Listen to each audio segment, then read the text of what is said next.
The John Deere 322 that I picked up for $1,500, I've been hesitant to make an update video because although much has changed and I've spent many hours working on this thing, what was I to show? It still runs and drives and cuts, just as like you saw in the first video.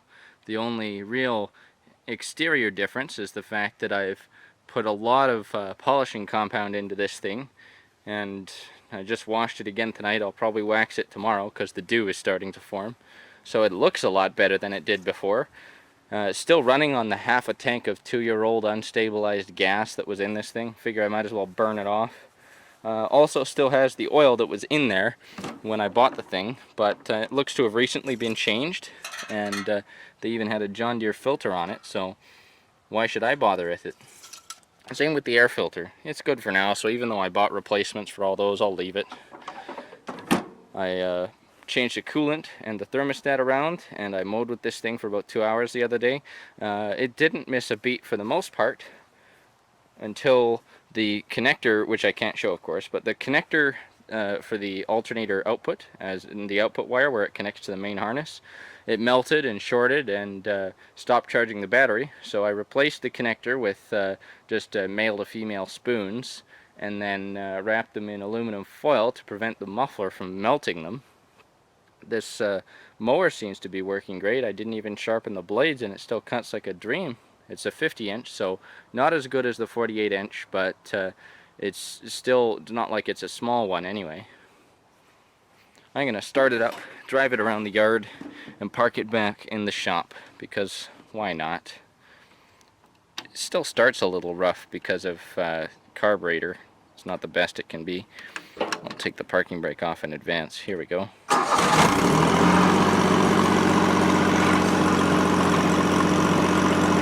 Oh, that's good.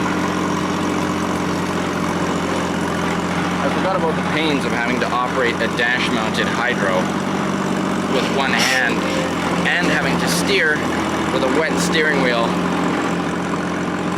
At least I'm taking it slow so I don't run things over. There we go.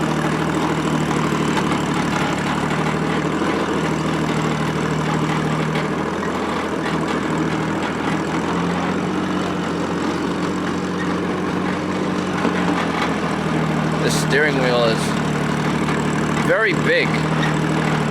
The whole way this thing runs and drives, it makes me feel like I'm riding on a tractor that's easily 4 times this size. A big old garden tractor.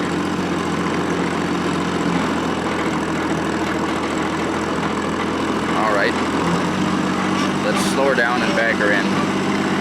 That rattling is the mule drive, as I found out. The engine runs perfectly, no knocks, no ticks. And since I've been driving it more, it doesn't even puff smoke on the startup anymore.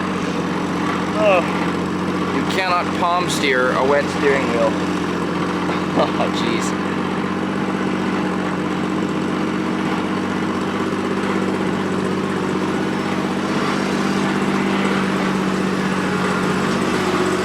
Back it into the shot.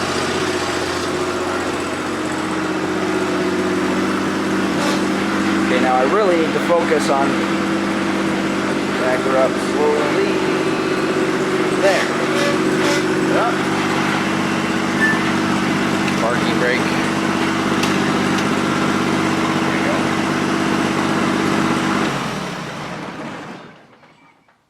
go. Well, so everything seems to work fine for now. No overheating. I have no clue what temperature the engine's running at.